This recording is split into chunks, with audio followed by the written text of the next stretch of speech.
Welcome back, parents.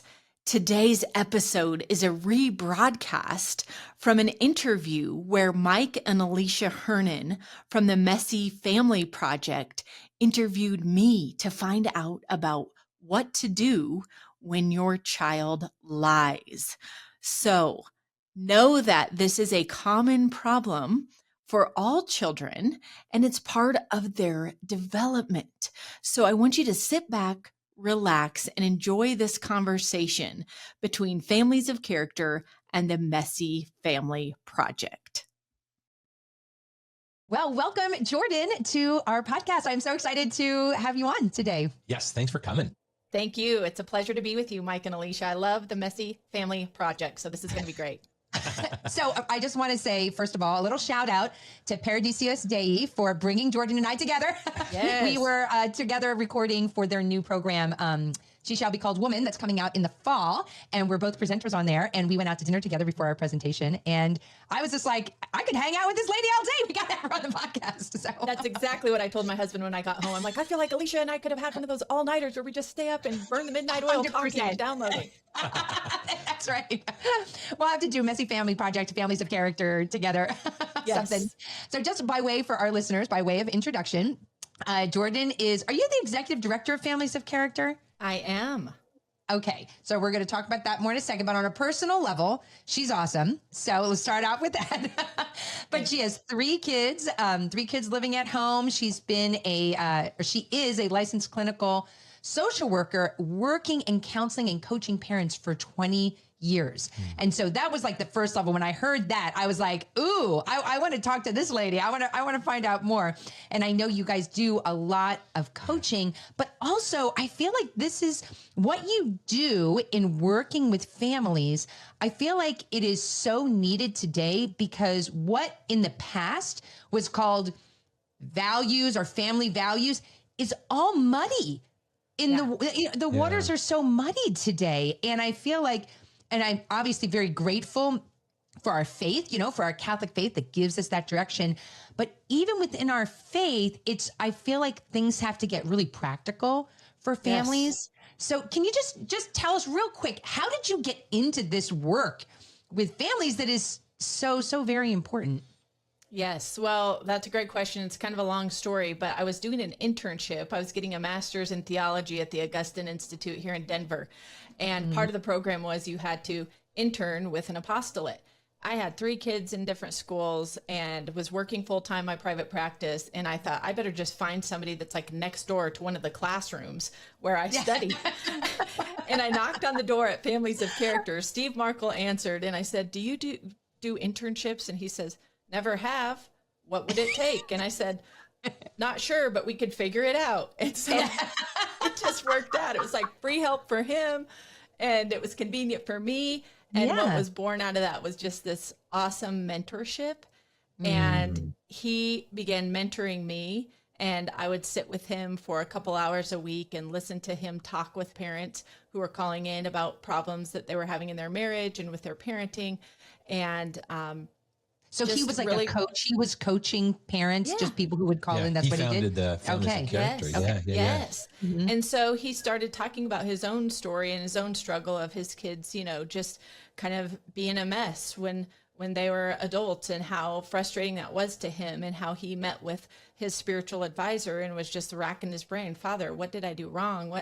I tried everything. I've sent him to all the Catholic schools and really developed them, in all these ways to know their faith. And Father just cut him off. And he said, Steve, stop talking to your kids about their faith. They know their faith better than you. And you're a daily communicant. He said, you forgot to develop their will. You developed their intellect, but you didn't develop their will. He said, Father, you're so right. And he said, so I got to now go back and try to parent these older kids and help develop them in virtue. So things like just getting up at the same time every day and having a morning routine, right? Mm-hmm. And so that's kind of the evolution of Families of Character is he started coaching other parents in small groups to work on one virtue a month, kind of focus in on being more orderly and organized.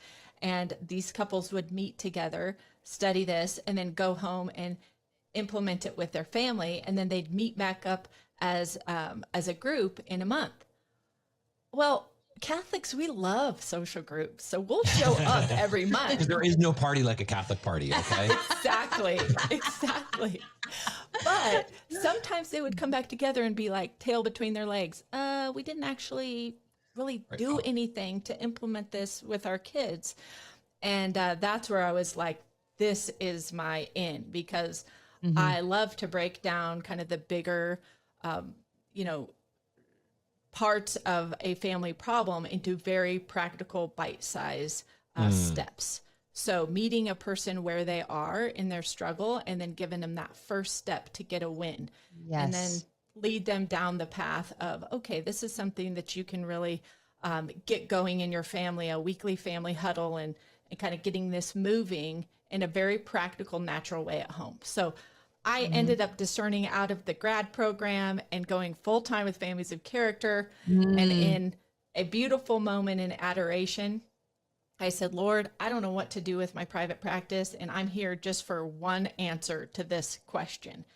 And I opened up my eyes, and my eyes went straight to this vase of flowers on the altar, and the flowers were completely brown, dead, and crusty. And the message I got was, it is dead. And my oh my, wow. Yeah. That's a little dramatic. I tested God, because this is what I do.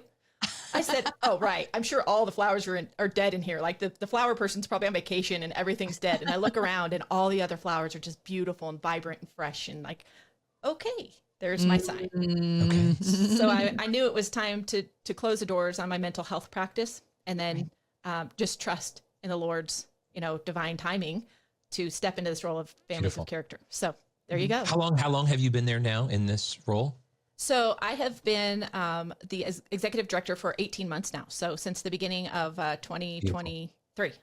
Wow. That's and then beautiful. how long have you been with them? Intern.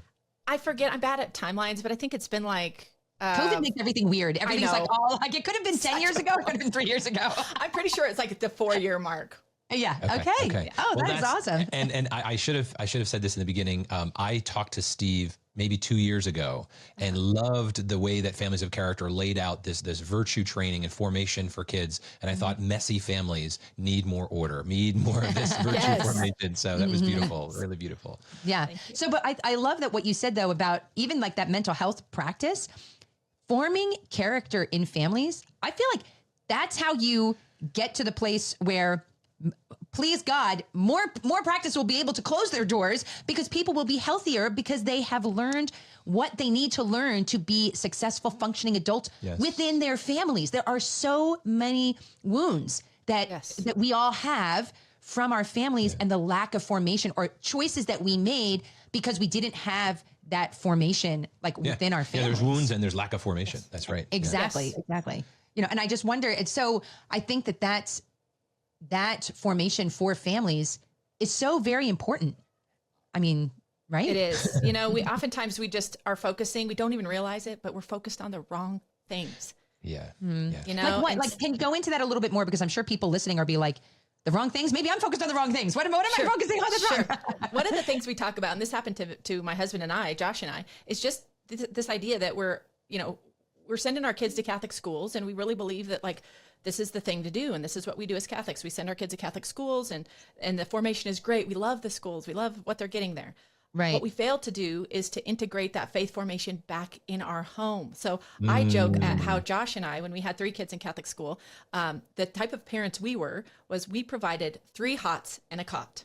It's like prison talk. Okay? 3 hot meals and a cot to sleep on. And then we'd throw them in the shower at night and then do it all over again. Rinse, repeat. Yeah. Got it. Yeah. And so we didn't even realize, intellectually that we were outsourcing the development of our kids' faith and morals to the school. That's right. Because we were just in this routine of making sure they got their homework done and then moving on to make dinner and clean up and then get ready for bed and go to sports practice and then send them again. And so there weren't really any discussions about focusing on one particular virtue to work on. Like, hey, let's work on respect and not talking back, or, not interrupting each other when we're having conversations as a family. So there was none of that. It was like, and we just kept doing this for years until COVID happened and we were all home. And then it was like, March, wait, what just happened here? That's And now we awesome. don't have the faith formation like that we're dropping them off at. And Yeah. so how do we integrate that at home, but do it in a natural way so it's not off-putting to our kids where they're like, oh, they're trying to do that Catholic teaching thing, you know? Yes, exactly. And when you're thinking about formation, because this is so at the heart of people who are listening, they're parents who have a great desire To be great parents. To be that's it. But there are, even in their own formation, there's things lacking, or they just feel intimidated. Something that is a perennial problem for parents may not be the biggest issue, but it definitely feels like it sometimes. It comes up. Because we get parents asking us all the time, what do you do when your kids are lying? And you know, I'm investing in technology that actually is a lie detector for parents to use at home. But barring that, I That's know our next passive income. that's right. You know, That'll be a future Messy Family product line that we'll work on. But I know this is a topic that you talk about, that you invest in, and really comes very much at the heart of kind of virtue formation, right? Yes. What would you say to a parent who is just struggling, right? They're like, I think my kids are lying, or I know my kids are lying. How do we deal with that? What's your kind of first blush looking at this topic and dealing with kind of the honesty incentive rule that you've kind of developed?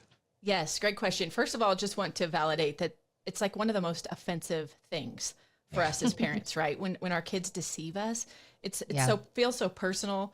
And then there's kind of a disgust for your child, but then immediately a disgust for yourself, because you're thinking like, who are they but a reflection of my leadership? Like, Right. ooh, this does not feel good. You know, Yeah. I'm not looking at them kindly. And then I'm also like looking at myself in the mirror when I see them lying and going, what have I done wrong that they would do something like this, you know, commit Right. a sin like this? And so it's natural, though, I want to say, for kids to lie.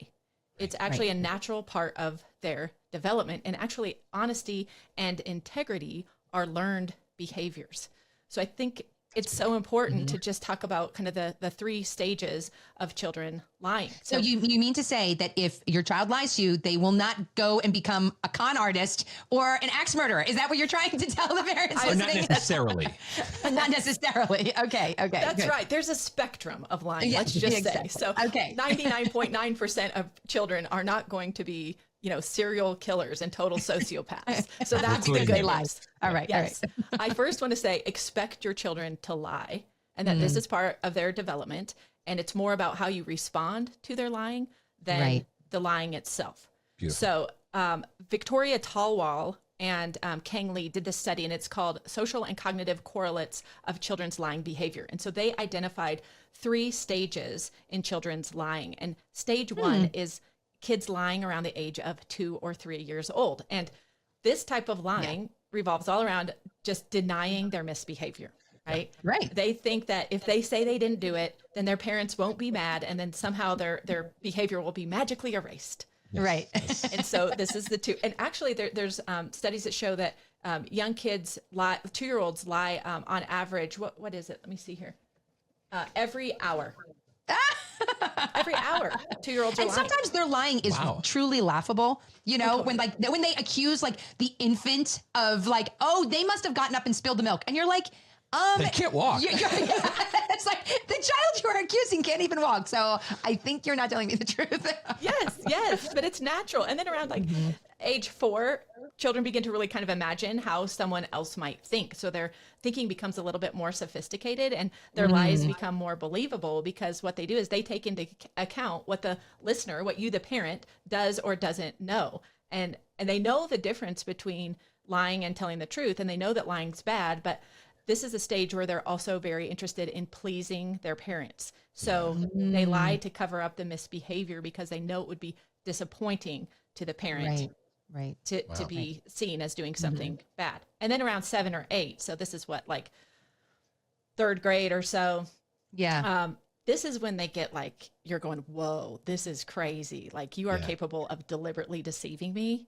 Yeah. Right. And you can like make up a false story and then stick to it and Right. sound sincere while you're doing it. This is where you're like, Yes. you believe your own lie, and you're down Yeah. that road, and this is crazy. You're living in that world like it is truth. Right. Yes, absolutely. So we also had a funny story of kids lying in our bathroom. Actually, even right now, if you were going to our bathroom and see one of our children who is now a teenager, when they were like 7 or 8, carved their name into Not the just door. drew it, carved. Like it's like I don't know what they had. Like maybe a pencil that didn't work or something.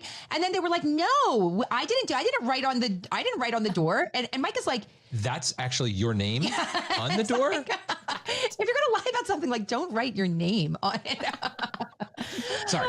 But it's almost like you almost believe them because they do speak with such sincerity, and it can make you think, wait a minute, are they like disordered or something? Right. That they actually believe. Like they can be very, very good at that. And that I think kind of goes to what you were saying. That's why I think it's so shocking to parents and so hard, because you're like, I can't believe what a good liar they were. Right. So anyway, so what happens next then? What do you do? Yeah. As a parent? Ultimately, in the younger years, you can correct that behavior in the toddlers, by saying, sure. Are you sure there's not another way to explain that? Or when they're blaming someone else for something, how about we tell that story in a way that doesn't include Joey as a character? What if you just talked about Susie, And so tell that story just from the perspective of Susie. What did Susie do in this situation? Mm-hmm. Then it kind of empowers them to just talk about themselves from kind of an I statement perspective instead of projecting blame onto someone else. But when they get older, into the 7, 8, and above, my personal belief, and there's no research behind this, don't look for this on the internet because it's nowhere. I actually Googled it before I got on, and I thought, let me see if I can find some facts behind this rule we made up in our house and how effective it is. We believe that if you condition your kids to call themselves out and tell on themselves long before you could find out, that encourages them to continue that behavior and to be honest. So we don't spend a lot of time at the Langdon house thinking of a list of consequences that would be fitting for each child. Mm-hmm. You guys have 10 kids. That's maddening to keep up with who's grounded and whose phone is on the top of the fridge. 100%. Yes. And so instead, we focus our efforts on really trying to condition them to be motivated to tell the truth. And you're like, okay, Jordan, that sounds great. And how in the world do you do that? Yes. We're on the edge of our seats. Okay. Yes. So we have developed this rule that we call the honesty incentive rule. And that's just a name that my husband and I use between us, because that might just offer a little too much to our kids. They don't need to know what the name of the rule is. We just said one day, listen, guys, we've got a new rule to roll out. We just think that it's so important for us to take personal responsibility for what we do. This is like a life skill that you need for the workforce when you're a parent yourself. Yes. Just out and about in the world. It's just the right thing to do. That we actually are not going to give you any consequences if you do something wrong, but you come and tell us before we find out. Mm-hmm. So this kind of gives them a challenge. Like, okay, they're not saying I can't screw up. They're just saying that when I screw up, then I need to get quick about ratting myself out. Yeah. You know what? Keep going. Sorry. Well, and so we even have a little part in our kids' journal. It's called the Best Me I Can Be journal, that has a little story that gets kids in this thought process that, you know what? It is cool to call yourself out. Do you know how cool it is to rat yourself out and be like, I tripped my sister. It was so tempting. She was running by. She was close to my foot, and I just wanted to see her go down. Like, making it okay for them to just be honest about like, here was my temptation, and I just gave into it, and the next thing you know, it all went wrong. Yeah. Mm-hmm. Because what you're pointing out, and you kind of alluded to, is that when we punish, we are it's a human nature to CYA, to cover up what we've done wrong. So we're by punishing them for lying, we're now making these topics that have to be hidden, and they might create even greater and more elaborate lies, and or enlist conspirators in the family to help them block this off. And then it becomes, and this isn't, again, your kids are not necessarily going to become serial killers over this, but by punishing, that's the problem, right? The punishing is creating this whole life outside of you, and the reflection that you can offer as a parent is now cut off because you haven't earned necessarily the trust. One of the things that I learned from a older dad here in Steubenville is he shared with me, he gives his kids the similar, but you do it more often. His kids are allowed to declare Jubilee. And meaning, like from the scripture, that there is a year of Jubilee. Well, he's like, you can have a Jubilee moment where you can come in and there are no consequences. You just have to ask for it. And then once you do that, there are no consequences, no punishments associated. Right. And I have to tell you, I have done that a handful of times necessarily with kids, because I could tell there was a weight but I didn't know what it was, or I had an inkling of something, but I wasn't really clear. But when I opened that floodgate, or when I opened the door, Kind of like, do you have something to tell me? Like, is there something that you want to talk to us about? it's beautiful when you can see that they want that. Their hearts want to want to unburden be, themselves. Yes. Yeah, that really is what it is. And at the heart of the Christian faith, right, of the gospel is about mercy, right? And but you're going even further in some ways, is that you're trying to incentivize them to live lives of integrity and live lives in some ways of reflection. Right. I mean, that's a kind of an interesting way to approach this as a parent. And you have older kids now, right? So you've seen this through the years. Yes. And is it borne fruit in their own taking ownership and accountability for their lives? 100%.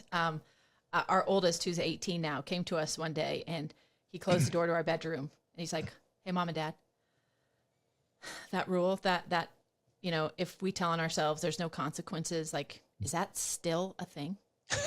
He was like, "Now I need you both to say yes." And we're like, "Yeah, like come on, go for it. Like, what? Do we need to sit down?" We're like folding clothes on the bed or whatever. And he kind of looked real serious. And it was like, "Okay, we need to sit down for this." And he had a big confession to make. And it was very, nerve wracking for him to bring it up. But we knew in that moment, if we had not laid this foundation, there is no way he would have come forward and said, "I've got myself in this situation. Yeah. This thing happened with my peers and now I'm down this rabbit trail. And even though I've stopped this behavior, I needed to tell you that I was doing this behavior for a long time." Yes. Wow. And it was it gave us such a soft place for him to, offer for him to land, that it was like, "Yeah, buddy, let the monkey off your back. I'm so glad that you came forward and told us that this was going on for you. And no, you're not going to have any consequences." My goodness, he had already had so many natural consequences for his behavior, this choice that he had made. Yeah. Us punishing him would have just shut him down forever. Well, because I feel like the role of giving consequences, like within the family, is because you want to show them there are consequences to your actions in the real world. Right. And and you're not experiencing them right now because you're a child, you're in our home, but we're going to provide those kind of artificial consequences so you can learn that. But when you have a teenager, a lot of times the mistakes that they make, there already are consequences in the real world, whether it's bad grades or they got a ticket from a police officer or they got in trouble with their sports team or whatever it is. So it's just like, and that's the time when I feel like parents need to just be like, yeah, like this is life, buddy. This is what happens to all of us. Yeah. It's not just you. I speed and I get a ticket. Welcome to the world of adulthood, Yes. And so parents, we don't need to necessarily provide those consequences at that moment, because what you need to do is give them support and say, "Okay, this is what you're going to do now. This is how you make restitution or pay the ticket or whatever it is," and move into that place of being a mentor, and a guide to your children. And I feel like especially, we kind of slid into talking about teenagers here, but I just do want to say this, that I feel like the teenage years is where a lot of parents kind of get tripped up. Yeah. The freedom, that pesky free will thing. Yeah. Yes. Yeah. And like when they see their kids making mistakes, their temptation is really to just clamp down on them, or inadvertently, not that parents do this on purpose, but inadvertently shame their children, which just kind of breaks down that relationship. Compounds the issue. Could you give some good tips for parents who say, "Okay, if my kid came to me, I don't know how I would react. What am I supposed to do? What am I supposed to do with that?" What is a good place of reaction or tips you can give for parents for that? First, I would say no consequence or no response on your end is emergent, right? You do not have to respond immediately to whatever the situation You're is. allowed to think. You don't have to be like, boom, quick reaction. No, don't do that. That's usually a bad idea, right? Yes. And actually, it puts kids a little bit on edge if you tell them, "You know what? Appreciate you telling me this and coming forth with this, or now we found out this information. I'm going to need a little time before we decide how we're going to handle this." And then they're like, "Oh, no. You know what? Have you decided? Can't you just give me a consequence now?" And it's like, oh, because they know a quick, take your phone for a day. Yeah. It'll be over. And then they can be back to doing what they're going to do. And it'll hurt less than kind of this, "Let's just think about this. Let's just maybe draw this out a little bit. I need to sleep on it. Let me wait until your dad's home." And then come back and have a conversation. Then you're not in fight or flight mode. They aren't in fight or flight mode. Everybody can have a rational conversation. Just say, and I always like to pitch it back to the kids. Well, if you were us, how would you handle this? Yeah. Yes. And if it's a firstborn child, or, it's your first daughter, you have a son who's older than her, you're our first daughter. Yep. In some ways, you're kind of going like, we've never dealt with this before. So I don't know. What do you think? They usually come up with harsher punishments. I know. We've I know. experienced that totally too. experienced that. And they'll be like public flogging. And then you're I'm like, okay, no free we are the back. merciful. Like, That's always a nice position to be in as a parent. Yes. The kids are very hard on themselves. Yes, they are. And you make a great point. Like, do you want to be just beat down when you're already beaten down yourself, right? You just screwed up, or you did something, you were rude to your spouse. And then if they just, went at it and got so upset with you and were like, you need to go to your room for, a half an hour and think about how you just treated me downstairs. It'd be like, what? Like, first of all, you're removing our attachment to each other. You're, breaking that bond. And then I have to go to my room and kind of like think about what I already know that was wrong and like live in this little shame bubble for a while. It just feels terrible. So if we wouldn't want that to happen to us, then we have to think about that with our kids too, that, what, Right. I'll even give a big hug. You just screwed up. Wouldn't it be nice for someone to hug you and just go, we all screw up. that's right. And you know That's what? right. You're going to keep screwing up. And so we should expect this, right? I keep screwing up. A matter of fact, Right. this morning, I didn't take my grocery bags to the grocery store. And so I had to pay 10 cents for every stinking plastic bag. And that adds up. It's kind of a waste of money. I just screwed, Right. So you just kind of normalize this, that mistakes are a learning opportunity. It's not something to be ashamed of, or we don't have to run off and Right. hide about it. Yeah, The other thing, yeah. and I know if you're hearing this, but I actually kind of came to this realization when I was listening back to an episode that I did about the honesty incentive rule. And as a Catholic, I was thinking, I didn't even mean for this, but this is conditioning kids to do a natural examination of conscience. That's right. That's right. And to approach the sacrament of reconciliation with a spirit of like, oh yeah, let me run in there. That's right. That's right. Let me run Yeah. to the Easy. confessional and just unload these burdens and ask for forgiveness. Right. And I think that almost one of the prime directives of parenting is to make it easy for our kids to do good. We're talking about we're not controlling a robot or a computer. We're trying to move the locus of control, the power, the agency that they have from an external control to an internal control, And early on, of course, we've got to keep our kids safe. We've got to treat them in good habits and form them in the way that they should go with eating and spiritual life and moral life and all that. But as they get into the early teens, really it's age of reason on, right? I mean, you talked about 7th and 8th grade is when it becomes more serious. Well, the church wisely has first communion and confession right then, like it's like, okay, this is breathing right into what we as parents are seeing already, what the social science and psychological research is already seeing. Our kids need to unburden. They need to know who God is, and they need to take accountability in their life. So it's not an either or, because I think there's too many people who, the whole idea of cheap grace, that there's something that's like, okay, if the sacrifice on the cross was the solution, what was the problem? What was the sentence? What was the right? So it's not free, but it is freely given. It costs something. And for us as parents, though, to get our kids habitualized to owning their junk, the stuff, the mistakes, the failures, whatever it might be, so that they can say, and I want to be free so that I can do better later, right? As opposed to, I'm only loved when I'm doing right. Right. Or, That's right. that I'm somehow earning my parents' Yes. love and mercy. Like, that's foreign to a Yes. Christian, right? And we need to make sure that idea of shame and that idea of that you are junk or that you are a failure, you are unworthy, You are a liar. right? Right. As well as that you don't have agency to change, that you do have the ability to grow and develop the habits. It's like both of those together. And it's like, you can't really get to the second formation part if the kids aren't eager to learn, because I have found that when they confess, when they bring something forward, when we have created the environment and they have brought it forward, those are the moments where our kids are most receptive to learning about how to not do this again. If we do it right, if they screw up and we're just compounding it and we're adding more junk on top of their failure Then they and feel their like, weakness. I'll never make it. Forget it. Why even try? But if we use what you're talking about, it's like you've already encouraged them to come forward. And now, again, when I'm thinking of a specific situation with one of our daughters who broke curfew and all that, and I had the wisdom, not from me, but from God, to say, we're going to talk about this later. And she became, to that conversation, super receptive. Yes. Because it had been weighing on her. And because I needed the space, so I wasn't angry, I didn't flip out. Yes.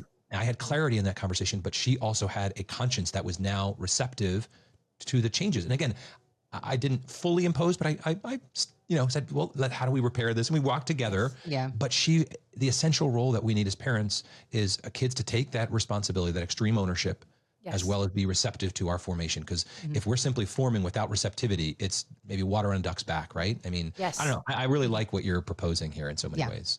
You hit on something, just talking about a child's conscience. And I think as parents, as busy parents and messy families, we can really get to the point where we are just flying past our kids, going from one thing to another.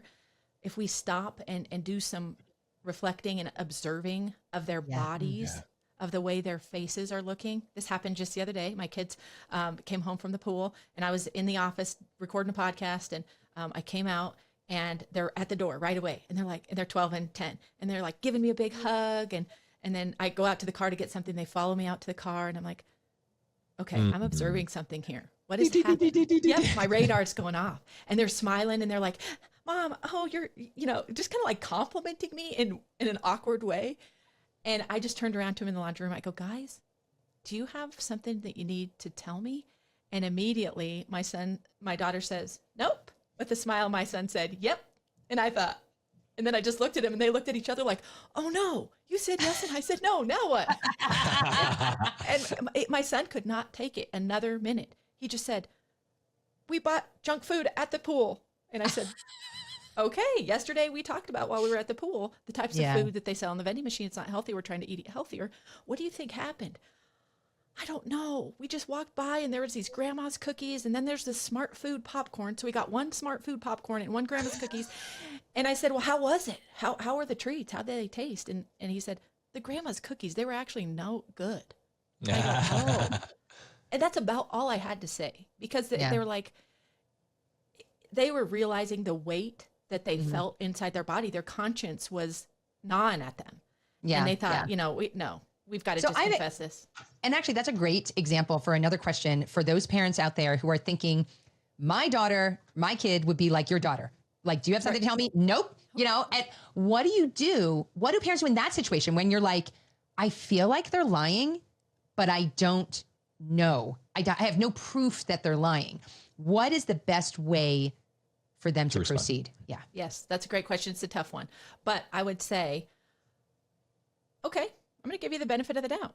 You say you didn't do it. That's okay. Now, if for some reason later on something's bothering you and you want to come talk to me, I'm going to be available. Right. So you're kind of giving him that, like, okay, I trust you because I want to trust you, that you are always telling me the truth. Right. And I'm going to go away. But if something's gnawing at you, I just want you to know that this conversation is an open loop right now. And so you can come back if you decide, well, there's part of that I wanted to change, or it turns out there's another story that's bubbling up that I think I want to share with you. Just come on back. I'll be ready for that.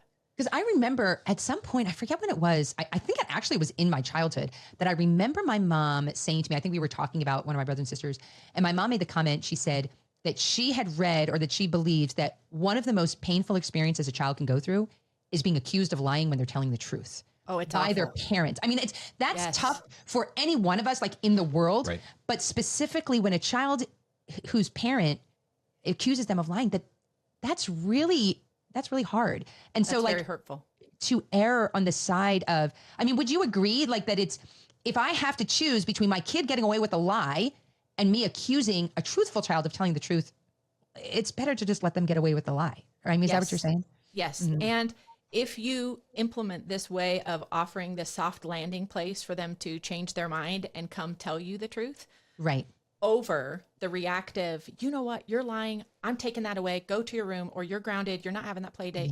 If you switch out one discipline style for the other and try this on, which is really tough for parents. A lot of dads have a problem with this. They're like, no, because I'm going to lose my authority, and I'm going to lose track of how many times they've lied, and this is going to get bad, and then the order is going to get messed up, and all of a sudden they're going to be running the show. And it's like, no, it's actually the opposite. Your kids respect you even more when you have a thoughtful conversation with them about their behavior. Right. And I think we underestimate how powerful our relationship is with them. You know what I mean? Yes. I think a lot of parents aren't like that. Sorry, go ahead. No. I just kind of going off of, I'll just speak for myself, and I know this is true for other dads as well. But there is this deep sense of justice that I feel like it's violated. I was thinking respect. And yeah, which then leads to, is my authority, is my leadership being respected, and all of that in the house. And nobody likes being lied to. And when your BS detector is going off, right? You really, you may not know, but you are pretty confident, right? Yes. We have to, and I get tripped up in this for sure, or have particularly in the past more so, get tripped up in our objective isn't merely to control behavior. It's about forming hearts and minds. And so if we are, as parents, we have to remember we're not playing a short game here. They aren't employees that are simply punching in, punching out. We're launching. Our goal is to launch them free, Christian, mature, virtuous adults. That's our objective. And my anger or my feelings of disrespect that they're giving me or whatever, it pales in comparison to the greater goal, the greater good of forming their hearts. Again, that's not saying to ignore. And if we have witnessed behavior can be addressed and have consequences appropriate to that. And we don't. Sometimes we also trip ourselves up by demanding that they take full ownership. I don't know if you got an opinion on this, but because I think that once we know we've seen a bad behavior, we may want that. Ideally, we want them to take full ownership. But maybe it's just, hey, you know what? You crossed the line here. I saw you do it. This is what we're going to do. We're not going to become emotionally, explosive. We're going to address the behavior and we're going to move on. Any reaction to situations like that where, because I feel like sometimes we force the question when we're just going to, again, force them to hide or obfuscate. And, Yeah, it's really, there's no benefit of backing them into the corner and kind of peppering them and saying, so did you do this? Because then they're just going to, that's what you do when you feel painted in a corner. You just kind of like give the response the parent wants, because that'll shut them up. Yeah, right? exactly. So you're not gaining any ground, and you're right. It's definitely the long game. This honesty incentive rule is like playing the long game, but it's so worth it because it deters lying. It helps develop their character and it builds trust. And when your kids are little, if you start this when they're very young, when they come to you 5, 10, 15 years later with much bigger problems, that foundation is going to be set and they're going to feel safe to come to you and be honest and have a loving, merciful conversation around it. I think the other thing too that you talk about is just modeling, right? As parents, if we work to own our own behavior, a lot of parents don't do this. I know. Right? It's like, I don't have to apologize to my kids. If I screw up, well, oh well, they're just going to have to accept that. And it's like, no, if you can constantly be giving them that language because you're owning your own stuff and saying, guys, I just blew off the meal plan all last week. I was working late. I didn't sit down on Sunday and I'm sorry. We're scrambling. I usually do that and I didn't, and I can tell it's affecting you and I apologize and I hope you can forgive me. They're like hugs and like, Mom, of course I forgive you. Oh, they're so forgiving. Yeah. That is really humbling though. Yes. You know what? I actually had a situation with my son just recently. We had promised to take care of this, our neighbor's cat. And he was actually supposed to go over every day and take care of this cat. And it was like a week into it. And he and I, and he's 13, we looked at each other. We were both like, the cat. Oh no. And so he went over, and he went over a bunch of times. But when they came back, we did not kill the cat. No, the cat is still alive. The cat is fine. Yes, cat's totally alive. But when our neighbors came back, we had agreed on $60. I was texting the mom. We had agreed $60 from take care of the cat. And I said, well, you know what? He actually forgot a bunch of times. So why don't you only pay him $30? Yes. And I told my son, I said, this is what I said to them. And he goes, why did you do that? And I said, because I couldn't lie to them. If they had paid us $60, that would have been saying, we are saying by our actions, we did what we were asked to do. And guess what? Right. We didn't. You didn't. And I said we because, I do feel like I needed to take some responsibility too, but it really was his responsibility, of course. But for him to for me, and you know why I told him too, is because I couldn't live with myself, exactly, because your conscience was bothering you. Right. Yes. And those kinds of lessons for our kids are so important because it is so tempting to lie as an adult. Yes. And even it's not because of the money, but it was because of the embarrassment of, we didn't do what we said we would do. And this is like my friend, And I felt like such a jerk. And then I was totally stressed out about the cat. And then she did text me, oh yeah, we saw the cat. The cat's mine. And I was like, oh, thank God. But those kinds of things I do think are really, really important that we model. Yeah. And explain to our kids why we did that. Anyway, before we wrap up, I just wanted for you to explain what it is that you do in case Yes. families who are listening are like, we want more families of character. Because we could talk about both lying and all these other topics. We had talked about more, but maybe we'll Yes. stay there for a future There's conversation. teamwork, there's Yes.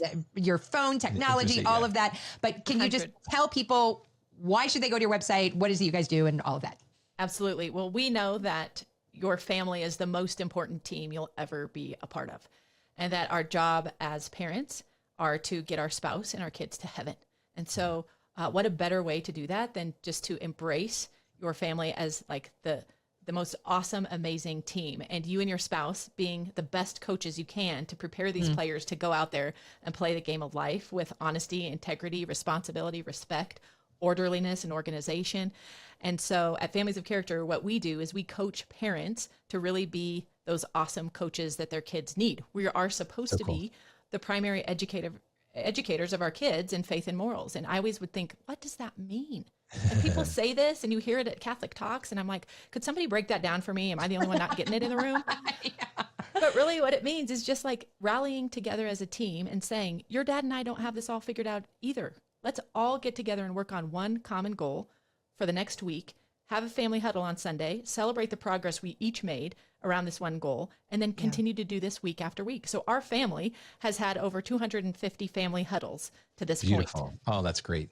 Every week we are rallying together to look at the calendar and then come up with a common goal so that everybody's on the same page on what's going on in the family over the next week, and we can all pitch in and help out. And then we're all growing in virtue because we're all going, oh, we need to eat healthier food, or we need to make sure that we're picking up after ourselves at dinner time, and then kind of nudge each other and be like, hey man, you got to step up. We're all doing this. Like, what about you? And all of this prepares them to be part of their own family when they leave us. Right. So that's what we do at Families of Character. We have what we call a Thriving Family Accelerator. It's a coaching course for parents, and we do it in very small groups to maintain the safety and just fun and personalization of the coaching.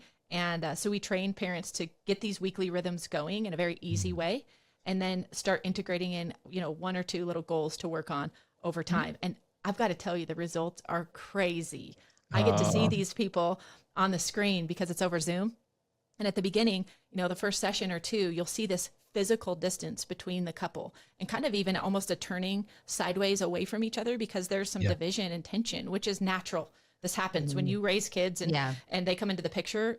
You really have to be so intentional about keeping your marriage connected that sometimes it just falls apart. And so by the end, they're like, can't keep their hands off each other. They're holding hands during the session. They're like lighting up. They're looking at each other, just adoring each other, and like back to dating each other once a week, and going on quarterly dates. And like, it's just awesome to see them parenting as a united team. So that's our signature program, is the Thriving Family Accelerator. So new classes are opening up at the beginning of every month.